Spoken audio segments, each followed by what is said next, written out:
One of the survivors who has been living at Yokhuselo Haven for 6 months is a 33-year-old and a mother of 3 children. Her identity was hidden due to the Haven's policy to ensure all survivors are safe from their perpetrators. The mother says the abuse by her boyfriend began subtle through financial control before escalating to verbal abuse. With no job, no parents, and no else to turn, she believes she might not have survived had the shelter not opened its doors to her.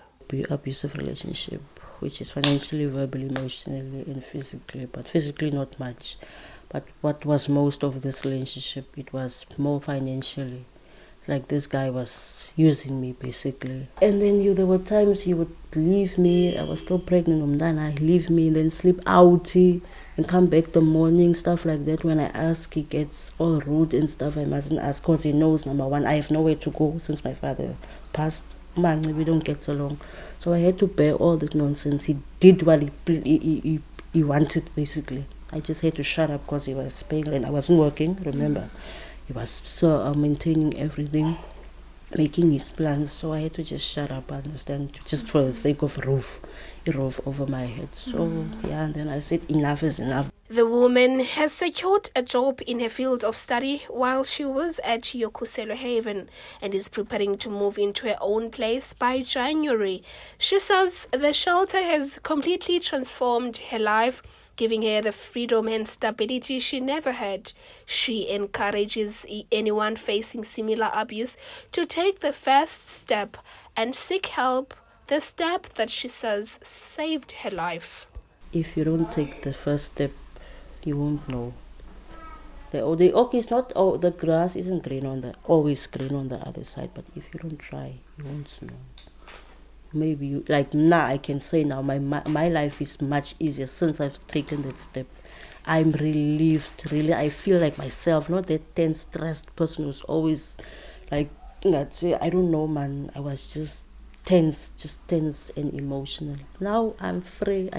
Rochelle Bota, who manages Yokhuselo Haven, says their intake has risen sharply, increasingly by about 30% compared to previous years. She says most survivors arrive after facing domestic or physical abuse, but financial abuse remains one of the most overlooked forms of violence in South Africa. The stats of 2024, 2023, 2024, it was below 70. And this year, from January 2025, up until today, we're standing on 91 victims. Domestic violence, number one, and that entails verbal abuse, different type of abuse, physical abuse, and then you also get emotional abuse that goes with financial abuse.